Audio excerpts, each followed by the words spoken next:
Ladies and gentlemen, roll up, welcome to the circus. Today we have a real treat for you. Oh yes, we do here for today, for your entertainment shit.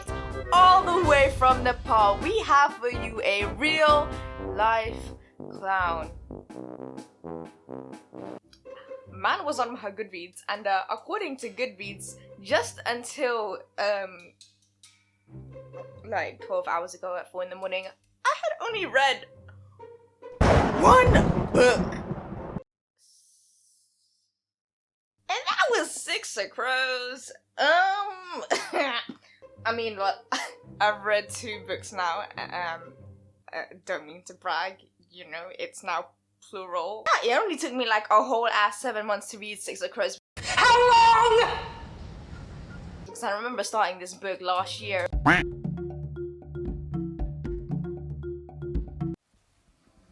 Oh my god, I literally look like defrosted chicken breast. Guys, I just wanted to take you on this journey with me. We've made it on to chapter 2. Boop. What I used to do back in the day when I used to read is I used to just read on the train. So that's what I'm about to do. I mean, my book's not out yet, but it's the thought that counts. Boop. I'm waiting for a train. A train that will take me far away. I know where I hope this train will take me, but I can't know for sure. But it doesn't matter. Because we'll be together. Oscars, where you at? I'm gonna enjoy this for like the next 10 minutes of my journey, and oh yes, chapter 2, here we go. Boop. Hi, so my train journey has now finished. Honestly, I read like 2 sentences. I ended up trying to take selfies instead. Yeah, we're off to a bad start. But that's okay. Boop. Oh, hello, you just caught me off guard. I'm just having some Christmas cake tea, reading my book. Forgot, you know. Boop. You know, shedding my outer skin layer for the winter. Hiss. Just British things, right? That is absolutely vile. Boop. But you know what they say? It's okay. It is not about the destination. It is about the journey and the path you take and the growth and this. Yeah, I'm just slow. An absolute plethora of people were telling me, read the Six of Crows duology and it's so good, you know, like. You guys, Twitter, Facebook, YouTube, BookTube, my friends, my family, Adam and Eve themselves, Michael Jackson's ghost was going, read Six of Crows. And I thought, okay, fine. Anyway, so I pick up Six of Crows thinking, it can't be that good, yeah? No. Well, I'm stupid. You're smart. You were right. I was wrong. You're the best. I'm the worst. You're very good looking. I'm not attractive. It's premise time. We're living in a fantasy imaginary land called Katadam, where there's a special race of humans who have superpowers, and they're called Grisha. BREKKER's part of a gang. He's a bit of a big man on the streets. You know, you hear the word BREKKER and you go, oh, sorry, boss. And you know, the streets, they just like part like the Red Sea. Your legs are gonna be parting like the Red Sea at the end of the book when you finish your 7, because I'm just like a saying. Because BREKKER's a bit of a G. He gets recruited by this guy called Van Eck, and he's offered a very lucrative job. Basically, what Van Eck wants to do is he wants BREKKER to break into an impenetrable ice court and break out a scientist called Yul Bayer. Yul Bayer is like the only one who knows about the formula and knows how to make this drug called Jordaparam. And what this drug do is like bit of a stimulant, you know, it makes Grisha powers just a little bit extra. And so what BREKKER does is he basically assembles a team of really highly skilled, really cool, but really twisted and messed up criminals to try and, you know, break out the scientist, Teen Titans, Go Ninja Turtles, Who, Power Rangers, what? I'm not gonna lie, I was reading Six of Crows and there's a lot of made up language in this language called Rafkin, and it's kind of just like thrown at you. So much so that I was reading the entirety of the first half of the book and I was like, what? Am I reading Six of Crows? Why am I doing GCSE Rafkin? Who is a Grisha? Who is Yul Bayerbul? Who am I? I really like the way that the book starts. So we meet a guy called Juiced and he has a big fat crush on a girl called Anya.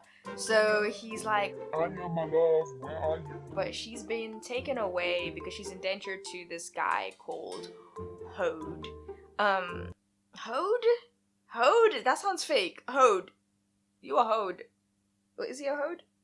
Right, and the guard's like ushering Juiced away. So Anya is locked in this like glass box with a little boy and a guard, and Juiced is on the outside and he's being forced to watch. So the guard gets a knife, chopper slices open the little boy's arm, and Anya takes the drug called judaparim and she is able to heal the little boy. And then the councilman instructs the guard to hurt the boy again, and because Anya has taken this drug, she goes,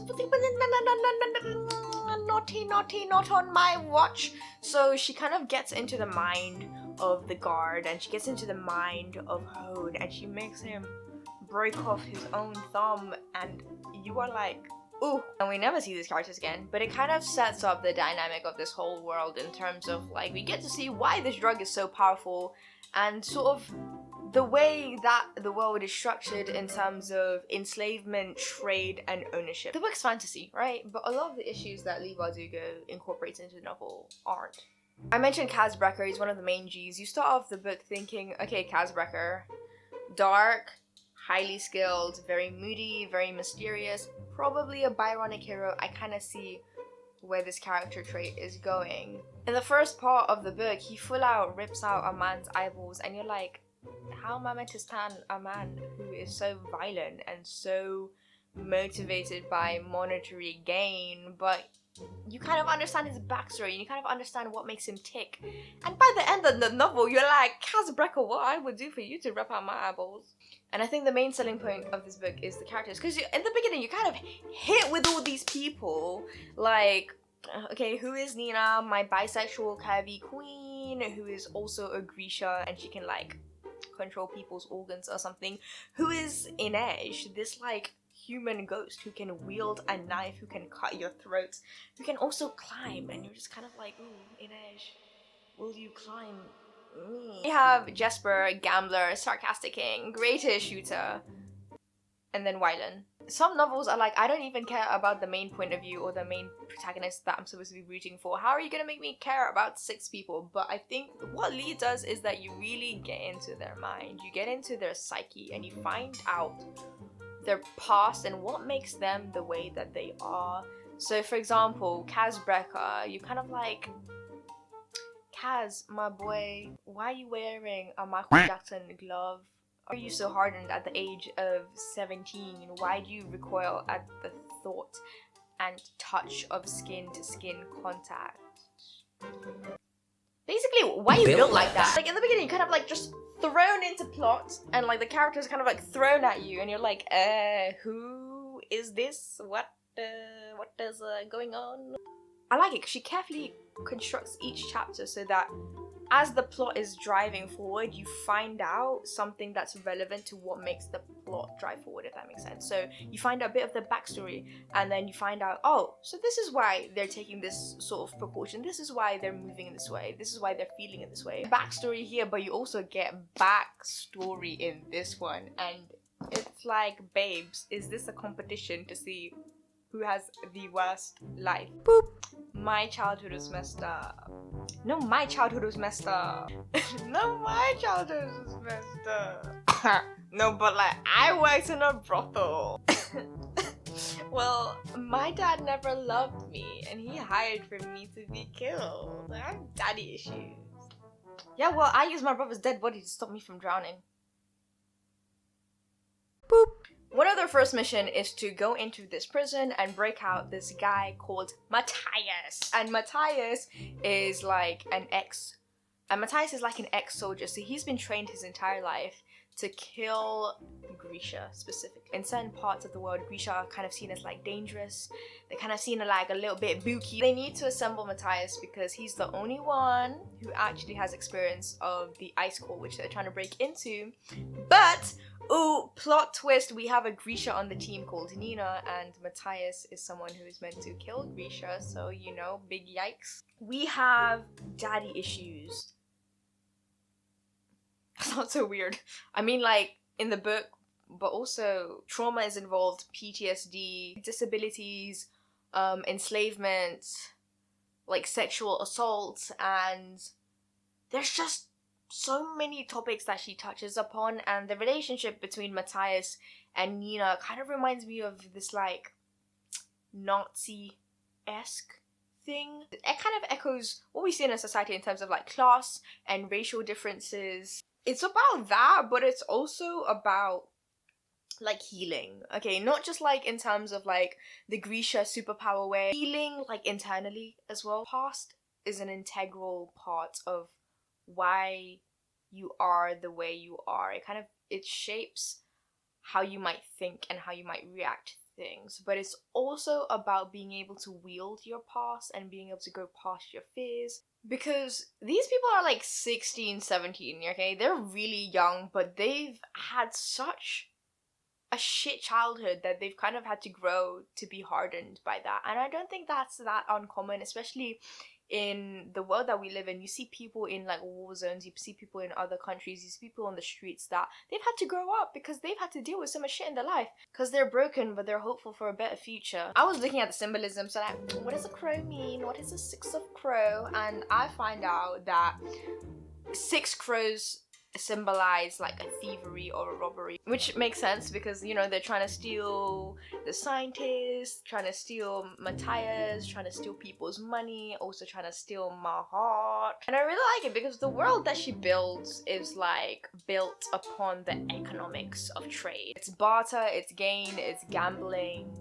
you know, in exchange for my money, and my heart and my soul and my entire being. Lee's gonna give you a really solid good read. 6 of Crows was good at like kind of like setting up the characters, setting up everyone.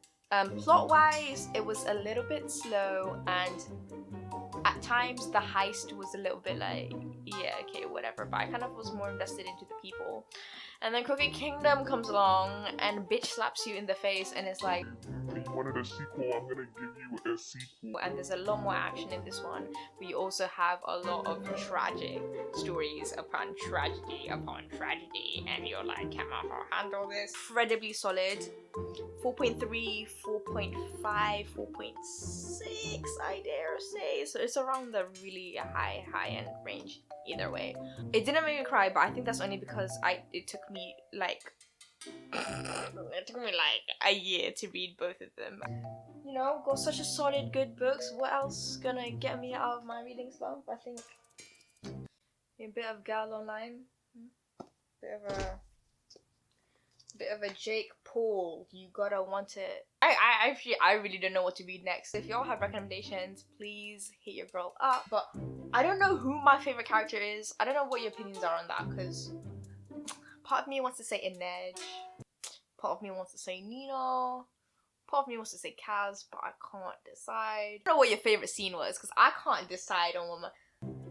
it sounds weird, but I really like the scene where she's climbing on the rock and her skin is melting. Is that a messed up thing to say? Throughout the entire book, like, I'm just like, what? Bitch, what? Huh? Ooh, how you gonna? No, Kaz. No,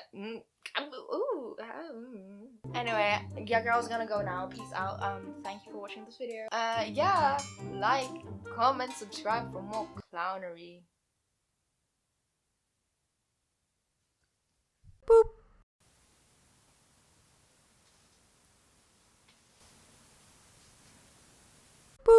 young adult and I are like a toxic ex, yeah. On the outside, he be looking cute, you know, full of promises, full of hope. And it's like, I open it up and what's on the inside? Manipulation. And I know they're not good for me, but I just keep going. What is this metaphor? I'm so single.